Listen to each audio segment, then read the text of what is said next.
As more people turn to AI for everyday answers, some are now using it to help plan for retirement, but how reliable is that advice? Well, joining us this morning to break down the benefits and the risks, Vice President Financial Advisor with CAPTRUST, Kathryn McCall. Thank you so much for joining us.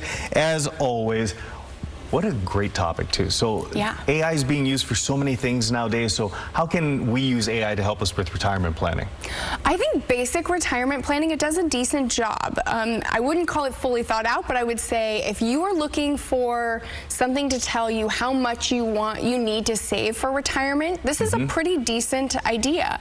You're going to put in your information, all your accounts, your account, not numbers, but the values, your spending, and it's going to basically spit out like, here's how much you need to retire, and here's what how much you should save to get to that number.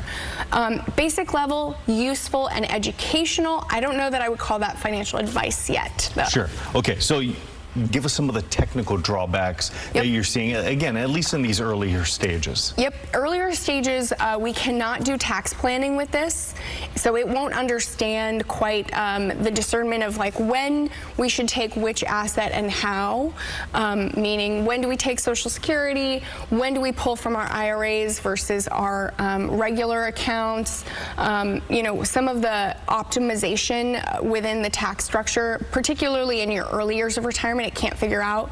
Longevity, if you happen to have a family history of somebody living to 101, now all of a sudden we have a different equation that we need to plan for, and it's not ready to like quite account for those things. Those personal. Same thing, right, long-term care, if you have a history of Alzheimer's in your family and maybe you have a reason to consider that, it's not quite ready to discern, when we need to buy long-term care insurance or maybe when we self-insure.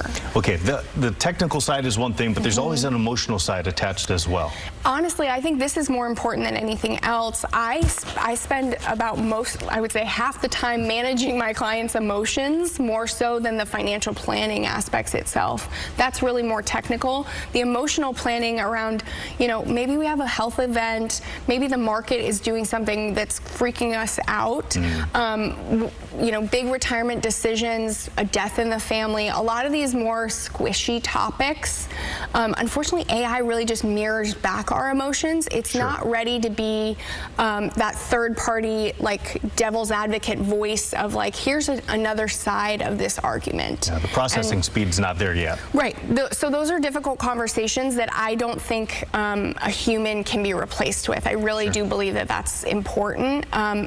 With any of this, I would say use it as an educational tool. Don't use it for full financial advice. Talk to a trusted professional. It's kind of like the WebMD right now for financial advising. It's a good starting point, and then it's entertaining to find out what you find.